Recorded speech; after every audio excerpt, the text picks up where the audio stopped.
Bien sûr, ces deux jumeaux vont vivre une aventure assez difficile à la fin du livre précédent, c'est-à-dire Nous serons pêcheurs d'étoiles. Et en 90, j'ai écrit la suite qui s'appelle Sous le signe de Compostelle et qui est vraiment l'histoire du voyage réel qu'ont fait ces jumeaux vers Compostelle. Celui que j'avais fait 2 ans avant, eux, ils vont le faire. Et donc, forcément, je vais me servir des sensations que j'avais vécues 2 ans avant, mais je vais les transformer.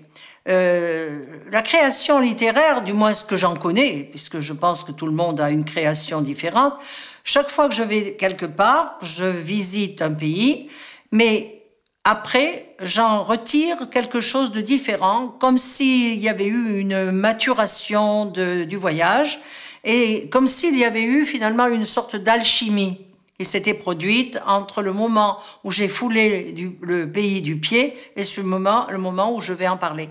Donc il est évident que ce voyage vers Compostelle que vont faire les jumeaux et qui sera en même temps un voyage de réconciliation, eh bien j'ai eu la surprise de m'apercevoir en parlant avec des jacquaires authentiques qu'il se passait dans leur propre pèlerinage exactement la même chose au même moment.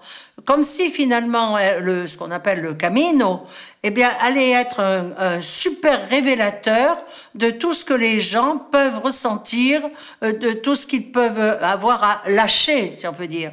Parce que Compostelle, en réalité, c'est bien sûr, d'après ce qu'on dit, aller vers l'étoile. Ça, c'est clair. On nous dit que c'est le chant de l'étoile. Mais j'ai bien compris depuis que pour aller vers l'étoile, il fallait d'abord traverser le compost. Et le compost, c'est quand même toute la partie lourde de notre individu, tout ce qu'on doit lâcher justement sur le chemin. Parce que l'étoile, elle est au bout du chemin.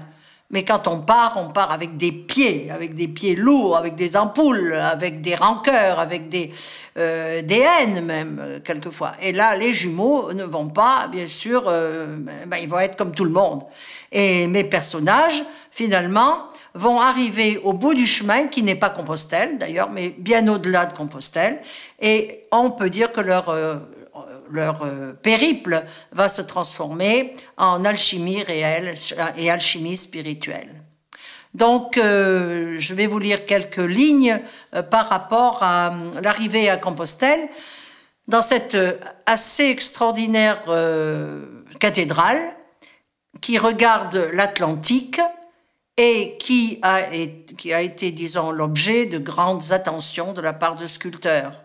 Et là, je vous donne quelques lignes par rapport au fameux tympan de la cathédrale de Compostelle, qui est un véritable chef-d'œuvre.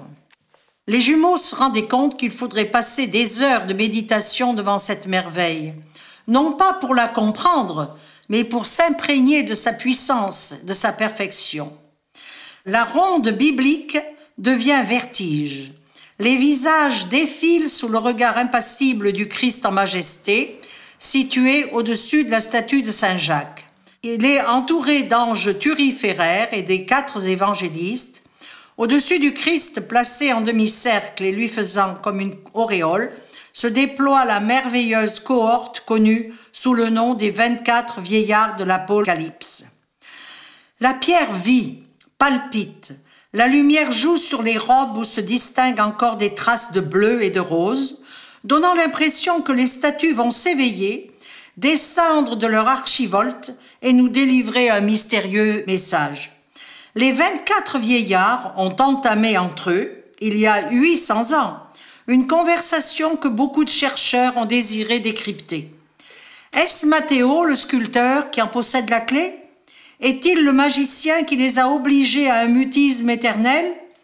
Ils ont l'air si vivants, ces vieillards, qui tiennent dans leurs mains non seulement des instruments de musique de l'époque, mais aussi le matras alchimique.